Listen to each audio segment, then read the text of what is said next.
नमस्कार, मैं कमलेश कबीर आपका एक बार फिर स्वागत करता हूं इस नए एपिसोड में।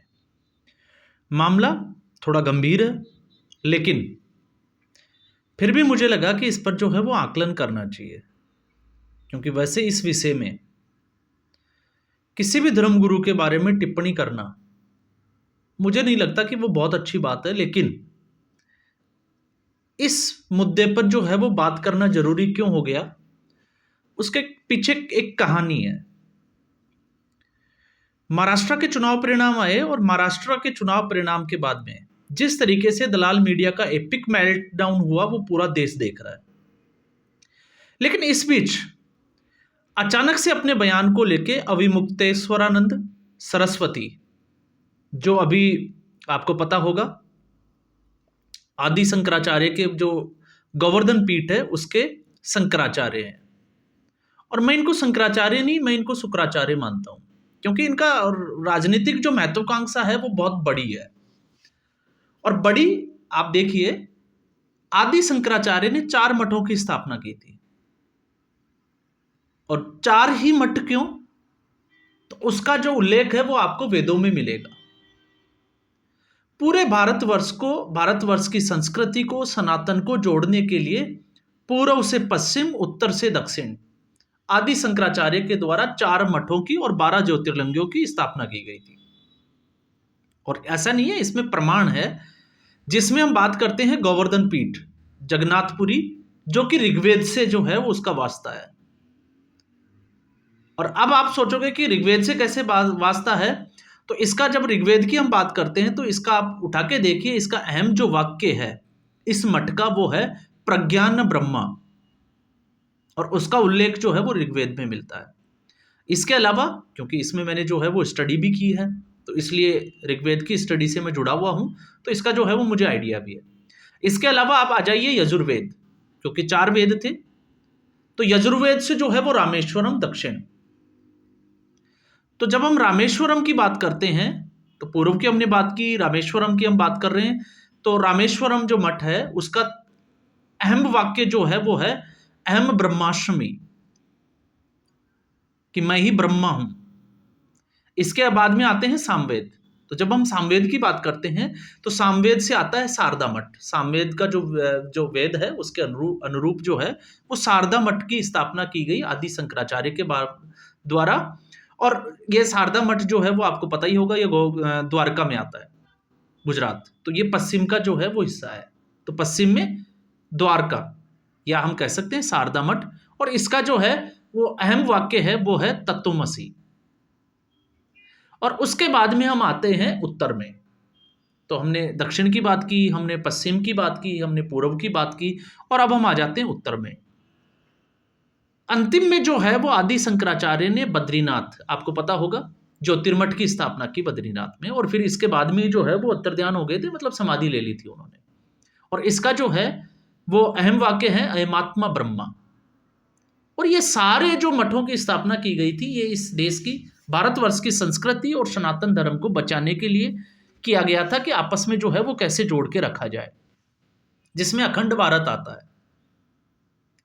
तो ऐसी स्थिति में इस वक्त जो है वो राजनीतिक परिवेश बदल चुका है। तो ऐसे में आपने देखा कि अखंड भारत अब जो है वो उसका हिस्सा नहीं रहा।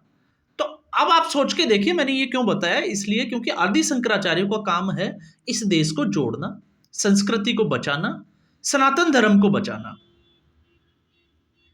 लेकिन जब शंकराचार्य राजनीति में आ जाए और एक तरफा बात करें तो फिर मामला जो है वो गंभीर हो जाता है। और मैं इसीलिए बात कर रहा हूं अविमुक्तेश्वरानंद की। इस वक्त जो है वो महाराष्ट्र का चुनाव परिणाम आया और उन्होंने कहा कि आप आकलन देखिए, क्योंकि आजकल ये राजनीतिक विश्लेषक ज्यादा है, और ये राजनीतिक विश्लेषक अभी से नहीं है, एक दो साल से जो है वो उनका चल रहा है। वैसे मैंने आपको एक वीडियो में पहले आप उठा के देखिए, मैंने बात भी की थी कि कैसे जो है वो बनारस की गलियों में रोड के ऊपर धरने पे बैठ गए थे। तो राजनीति के लिए इन्होंने जो है वो अपने बंदे को खड़ा किया था। तो ये अभी से नहीं है, राजनीति से तो पहले से ही जुड़े हुए हैं। और उनकी राजनीतिक महत्वाकांक्षा, मुझे लगता है इनको चुनाव लड़ाना चाहिए और लड़कर देखना भी चाहिए। तो ऐसे व्यक्ति को जो है वो ये चीजें शोभा नहीं देती। लेकिन जब उन्होंने ये कहा, महाराष्ट्र में भारतीय जनता पार्टी की जीत का सबसे बड़ा कारण बताया कि एकनाथ शिंदे ने जो है वो गौ माता को राज्य माता का दर्जा दिया, इसलिए महाराष्ट्र की जनता ने भारतीय जनता पार्टी को, या हम कहें कि एकनाथ शिंदे के गठबंधन को जिता दिया, और एकनाथ शिंदे ही मुख्यमंत्री होना चाहिए। मतलब किसी भी तरीके से इस गठबंधन में नफरत के बीज कैसे बोए जाए।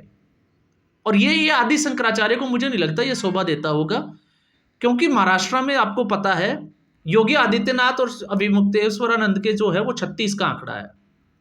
तो इस वक्त जब देश जो है, और स्पेशली हिंदू धर्म जो है, वो योगी आदित्यनाथ की तरफ देखता है कि अगर सुरक्षा और देश को जोड़ने का काम अगर कोई कर रहा है तो वो योगी आदित्यनाथ है, तो इनका दर्द जो है वो महसूस किया जा सकता है। ये सच्चाई है। तो इनके हिसाब से जो है वो बटोगे तो कटोगे जो है वो नहीं चला, इनके हिसाब से गोमाता का जो है वो चला। तो इनको चुनाव प्रचार में उतर जाना चाहिए। लेकिन सबसे बड़ी बात यह है कि आज तक इन्होंने हिंदू धर्म के लिए किया क्या है? क्या कोई यात्रा निकाली? क्या कभी धरने प्रदर्शन पे बैठे कि बांग्लादेश के हिंदुओं पे अत्याचार हुआ हो और शंकराचार्य जो है वो घर से बाहर निकले हो मठ से, और उसके बाद में जो है वो लाखों की भीड़ को इकट्ठा किया हो और एक मैसेज देने की कोशिश की हो? मैं हिंसा की बात फिर भी नहीं कर रहा, लेकिन ऐसा नहीं है।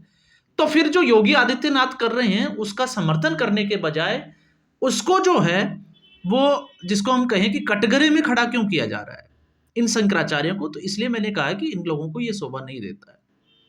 फिर दूसरा, इस वक्त आपने देखा कि बाबा बागेश्वर, क्योंकि मैं उनसे भी ज्यादा सहमत तो नहीं होता, लेकिन इस बार जो है वो उन्होंने घर से बाहर निकलकर हिंदुओं को जगाने के लिए वो पैदल यात्रा निकाल रहे हैं।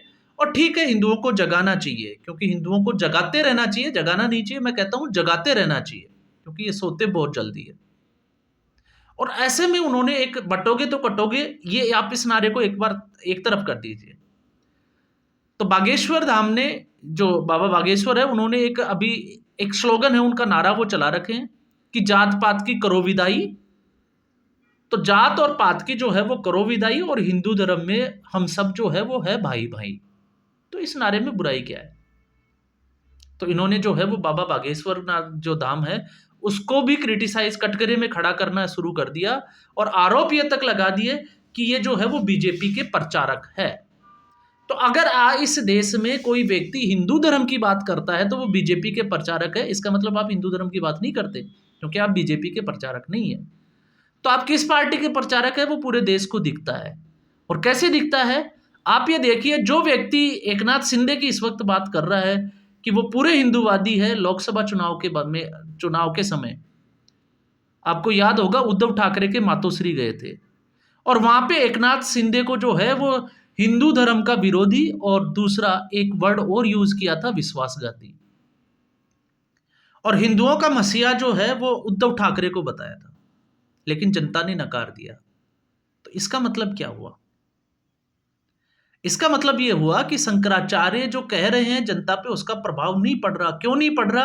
अब आप समझ सकते हो कि उसका प्रभाव क्यों नहीं है। क्योंकि अपना प्रभाव स्थापित करने के लिए राजनीति से दूर इनको जो है वो धर्म की बात करनी चाहिए थी। राम मंदिर का विरोध किया, पूरे देश ने देखा, और जिस स्तर का किया वो भी पूरे देश ने देखा। तो आप एक चीज देखिए, 550 साल से जो राम मंदिर के ऊपर फैसला नहीं आया, और जहां पे भगवान श्री राम का जो है वो जन्म हुआ, और हम बचपन में किताबों में पढ़ते आए हैं, वहां पे मंदिर बनाने में इतना समय क्यों लगा? चारों शंकराचार्य चाहते तो ये काम पहले भी तो हो सकता था।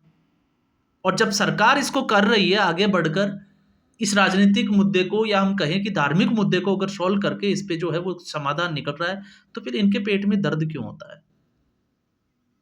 और ये इस समाज के लिए, इस सनातन धर्म के लिए जो है वो बड़ा चिंता का विषय है।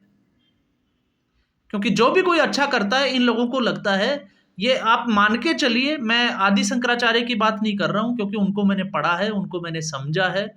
मैं बात कर रहा हूं आज के समय के शंकराचार्य, जो शुक्राचार्य के रूप में शंकराचार्य बने हुए हैं। और कैसे बने हुए हैं? ये वो ही स्थिति है कि ये लोग जो है वो कुल्ले टिका के बैठे हुए हैं, ये हटने का नाम नहीं ले रहे। और इनको जब ये लगता है कि किसी और व्यक्ति की पहचान इनसे ज्यादा हो रही है, डिमांड उनसे ज्यादा हो रही है, उनके फॉलोवर्स ज्यादा है, तो फिर इनके पेट में जो है वो चूहे कूदने लग जाते हैं। तो आदि शंकराचार्य ने इस धर्म विशेष के लिए, इस भारतवर्ष के लिए जो किया, क्या ये लोग क्यों नहीं करते? ये अपना बीड़ा क्यों नहीं उठाते? ये अपना कर्तव्य क्यों नहीं निभाते? मैं कर्तव्य की बात करता हूं। और फिर जब ये एक योगी के बारे में इस तरह की टिप्पणी करते हैं, समय समय पर ये करते रहते हैं, तो वो बड़ी जो है वो निराशाजनक होती है।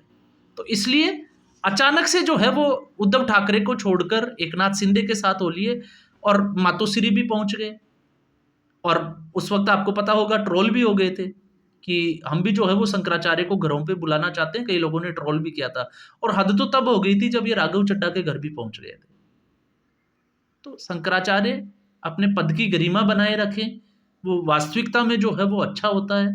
और अगर इस तरीके की कोई हरकत करे तो वो जो है वो शोभा नहीं देता। इसलिए शंकराचार्य के खिलाफ जो है वो जिस तरीके से हम दलाल मीडिया की बात करते हैं, उस तरीके से बात तो मैं नहीं कर सकता, क्योंकि जैसे भी है वो धर्म में श्रेष्ठ है, पूजनीय है।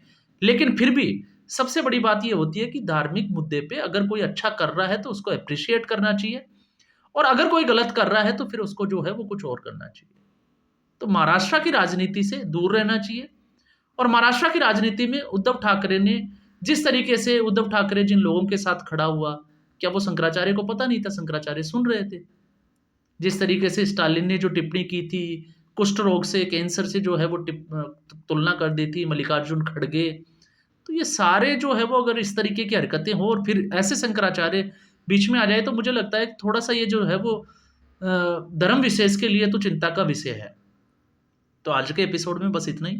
उम्मीद करूँगा ये एपिसोड वीडियो आपको पसंद आया होगा। वीडियो को लाइक करें, शेयर करें, चैनल ज़रूर सब्सक्राइब करें। धन्यवाद।